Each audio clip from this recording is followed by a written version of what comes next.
ఇశ్రాయేలు జీవితం ద్వారా. 5 పాయింట్లు ఏంటి అనంటే, ఇశ్రాయేలీలు ఐగుప్తు చెరలో నుండి విడిపించబడుట క్రైస్తవులు పాపపు చెరలో నుండి విడిపించబడడానికి సూచన. మొదటి విషయం. రెండో విషయం, ఇశ్రాయేలీలు ఎర్ర సముద్రమును దాటుట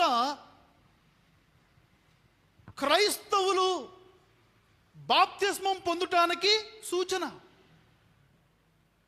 మూడో విషయం, ఇశ్రాయేలీలు మన్నాను భుజించుట క్రైస్తవులు యేసు ప్రభు వారి యొక్క శరీరమును భుజించుటానికి సూచన.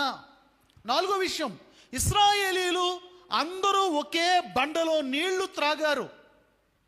ఆ బండలో నీళ్లు త్రాగుట క్రైస్తవులు యేసు ప్రభు వారి యొక్క రక్తమును త్రాగటానికి సూచన.